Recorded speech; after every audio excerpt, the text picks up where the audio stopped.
Hey you guys, what's happening? Well, we're back to looking at some radiation and radioactive decay. And remember that when we have radioactive decay, we're basically breaking down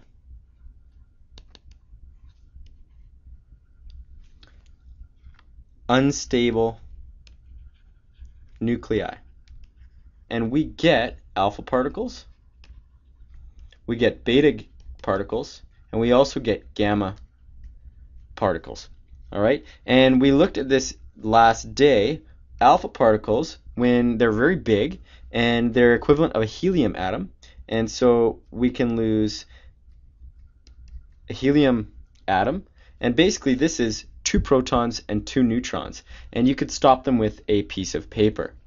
So a beta particle is an electron. And we use the symbol. We have a little b with a tail on it, and we have a 0 and a -1. What that says is a neutron changes into a proton and an electron. We can also write it like this. All right, this represents a beta particle. Because the mass of an electron is so small compared to a proton or neutron, we give it a mass of 0. And if you go back to the very beginning of this course, an electron is 0.0005 of a proton or neutron. So it's very light. Now, because beta particles are so small and fast moving, they are way more penetrating. And what that means is that not like our alpha particles that need to be stopped by paper or can be stopped by paper. It requires aluminum foil, something a little bit stronger. So you might want to get your aluminum foil hat out. So in beta decay, a neutron changes into a proton and an electron. The proton remains in the nucleus while the electron shoots out. Since the proton stays in the nucleus, the atomic number increases by 1. However, the atomic mass does not change, all right, because that neutron, which was already accounted for in our atomic mass, it doesn't change, so it just converts over. And what you can see here by this picture, if we start with iodine 131, we're going to get xenon 131 and a beta particle. And you'll notice that 131 equals 131 plus 0.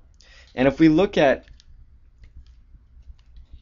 53 and 54 and -1, well, 54 plus -1 equals 53. All right, let's try a couple of these examples. So if we remember, law of conservation of mass, so we know we're going to have a 14 there, and we're going to have a 7 right here, because 7 plus -1 is 6, and that is nitrogen. Next we've got helium, and our 6 is going to stay on top, and we know that we're going to have a 3 there. 3 plus -1 is 2, and we've got lithium. All right, and then finally, well, we add up 0 plus 52 is 52, and 27 plus -1 is going to be 26. And by looking at our periodic table of elements, we find that that is iron. All right, so you'll notice we never lose or gain anything, we just change a few things. So a neutron changes to a proton and an electron. All right, next we've got gamma radiation, and gamma radiation consists of rays of high energy, short wavelength radiation. It's represented by a Y, and it's got a 0 and 0, meaning that it doesn't have anything, it doesn't give away electrons or protons or anything like that. It's got almost no mass and no charge, so it does not change the atomic number or mass of the nucleus. All right, let's turn down. So thick blocks of dense material. So this is way different than alpha particles and beta particles. We need materials such as lead or thick blocks of concrete to stop gamma rays. All right, so gamma decay results from a redistribution of energy within the nucleus.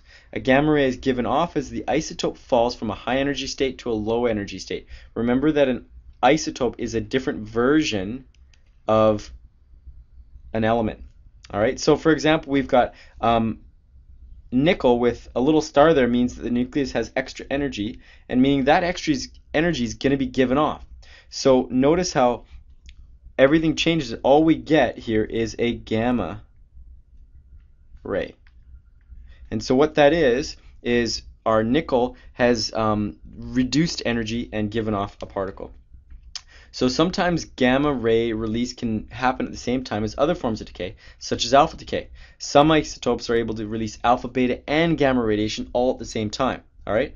So a few things to remember. We're going to get lots of practice in this in class. Is the reactants on the left and the products on the right are always the same as the other reaction equation. The sum of the masses never change, and the sum of the charges in the nucleus never change either. All right. We're going to talk more about this in class. Have a good rest of the day.